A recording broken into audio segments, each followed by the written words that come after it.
Good evening, Wizards. Like it says on the screen, tonight we're going to be focusing on the decline of the feudal system. But before we dive into the details of that, that's where we're going over here. But before we dive into the details of that, we're going to quickly review what the feudal system was, how it was structured, and really to see basically the way that this system worked. We're then going to transition and see how these feudal knights engaged in the Crusades, because this plays a large role in where we're going. Basically, one of the unintended consequences of the Crusades is really the basis for the decline of the feudal system that we'll discuss here. All right. So think of this as like a long causal chain to explain how we're ending up here. Let's dive in.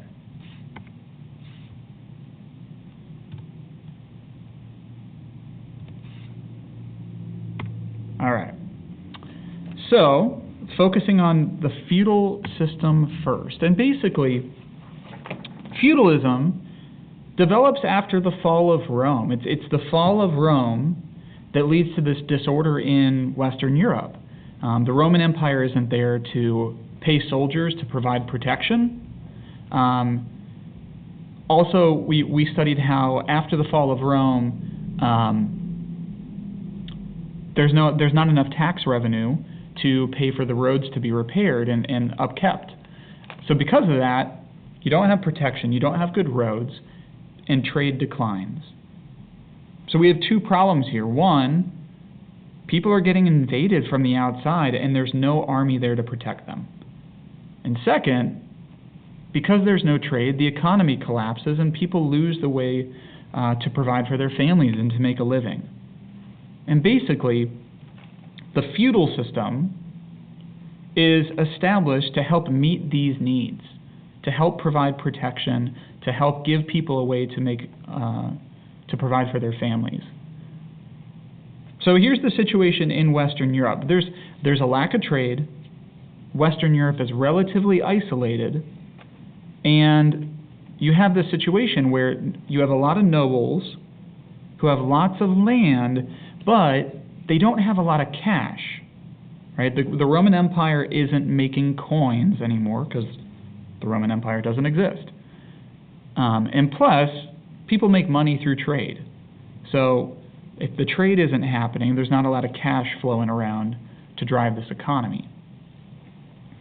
In addition to that, you have a lot of peasants, farmers, who have the desire to work. They want to find a way to provide for their families and make a living, but they don't have land to work on. So basically, the feudal system is designed to solve this problem. So here's what we studied for the way the feudal system works. At its basis, the feudal system, it's a political and economic system to provide order and protection, right? And this is based on this contract that is signed between a lord and a vassal. And this term vassal is just a fancy term to describe, a subject, someone who is below someone else, right? So the way that it works is the lords let the peasants work on their land, and they provide resources and protection for those peasants. So this is basically this part of the system, right? I'll let you work on my land, I'll protect you, I'll give you resources, tools to use, supplies, and so on. But in exchange, the peasants have to pledge their fealty, their loyalty to the Lord, and this has to be for life. All right, so basically this contract is something that they can't get out of. Once they sign it, they are tied to that land and they're tied to that Lord for the rest of their life. And part of this agreement, they agree to basically pay back the Lord for his generosity in food, right? Because they don't have cash, so they're paying back what they grow, but also in service, right? They work for the Lord, they help serve to protect the manor if they have to. But that's basically the way that it works. And the basis for this system is land. Think of it like the land is essentially the currency of the feudal system. And I know you guys haven't taken economics yet, but basic laws of supply and demand, right? In this case, land is what people want.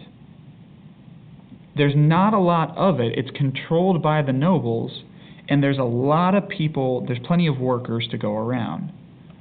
So basically, the nobles, the lords have power because there's a lot of people, they all want to work on the land, and the nobles can then dictate the terms of that service. Now, in the feudal age, during the Middle Ages, an important event happens that we studied earlier called the Crusades. And at their basis, the Crusades are a series of wars in which Catholic knights from Western Europe attempted to free, and I put that in quotation marks, to free the Holy Land, down here, from Islamic control. All right. So what we studied in reference to this is you have these Islamic Turks, the Seljuks, who come in and they take over this land and they start threatening the Byzantine Empire.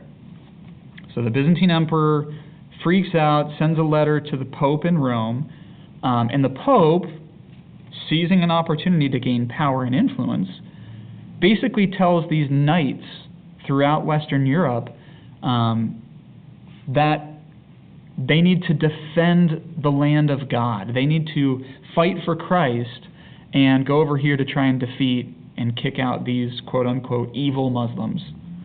Right? And there's a couple main consequences of this that we focused on. I mean, first, ultimately it's unsuccessful. I mean, this lasts for 200 years. This land goes back and forth, but ultimately Muslim forces end up reconquering the Holy Land, and they control it for the next 800 years, basically. All right? So they're a failure in that sense. However, there's a really important unintended consequence here. And basically that is that because of the Crusades, this begins to increase trade between Europe and the Middle East. So here's Europe. Down here is where they're fighting. Basically, this is where the Crusades were being fought. But essentially, when these Crusaders came over here to fight, they discovered that this is an incredibly wealthy area, which we already learned about, right? The trans-Saharan trade routes have expanded at this point. They're bringing gold from West Africa, as well as all these goods from the Indian Ocean region, spices from India, silks from China, porcelain from China, all these really luxurious goods. And so when these Crusaders start heading back to Europe, they bring these things with them, and essentially what this does is it links Europe to the Indian Ocean trade from then on. And over time, the demand for these Indian spices, the demand for Chinese silks, the demand for these really awesome items that people in Western Europe had really lacked for the last 500 years, 600 years, 700 years. When you get a taste for spicy food, and I can tell you Indian food is delicious, it really, they get hooked, and they're demanding more of it. And because of that, over time, these trade routes expand. They expand over land throughout Europe, but really it's all to try and get access to these goods from down here. And ultimately, it's that fact, it's the expansion of trade that leads to the decline of the feudal system. All right, and so there's two main aspects here. First, the rise of the middle class, and second, the development of cities. So let's zoom in here. So the middle class develops because of the expansion of trade that occurs after the Crusades. And basically, when I say this middle class, think of it this way. In the feudal system, you had kings, nobles, knights, peasants. Now, obviously there's several rankings there, but kings, nobles, knights, lords, those guys are all upper class, and it's a relatively small group. The vast majority of people are peasants, and they're poor, and they have pretty much no influence in society. But as trade expands, you have this growing class of merchants who go back and forth between the Middle East and back to Europe, to North Africa, and they're getting these goods and bringing them back to these nobles, to these elites in Europe who want to buy them. And so these merchants are becoming pretty wealthy in this process. Also, you have a lot of craftsmen that are developing, people who make tools, who specialize in creating, basically taking some of the ideas that they're getting from the Middle East, putting them into action and creating these new and exciting tools and goods with them. And the effect here is that the economy shifts. So in the feudal system, we said land was the basis for the economy, right?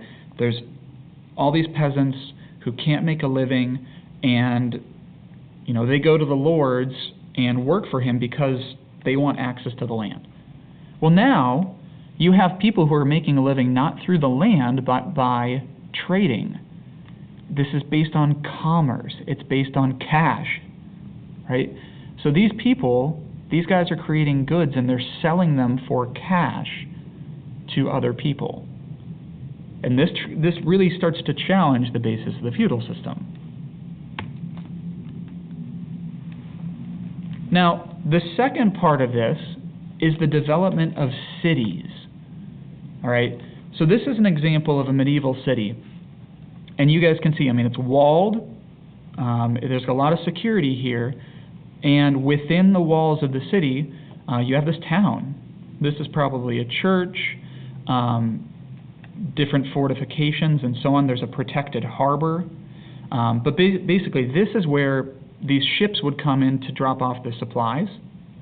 They'd enter the town, and then a lot of these houses and stuff would be where the craftsmen live to create their goods.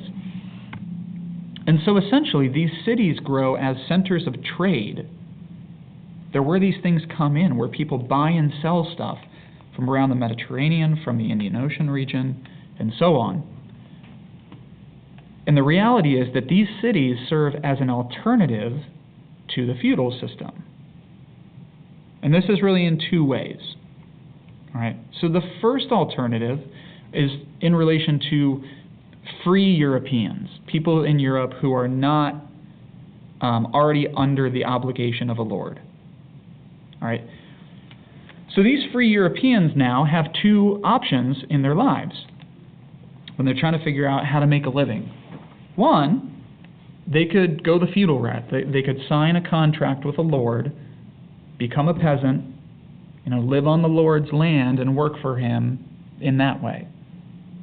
Right? But the downside of that is you're not a slave, but it's very much forced labor. Like the lord basically controls what you can do.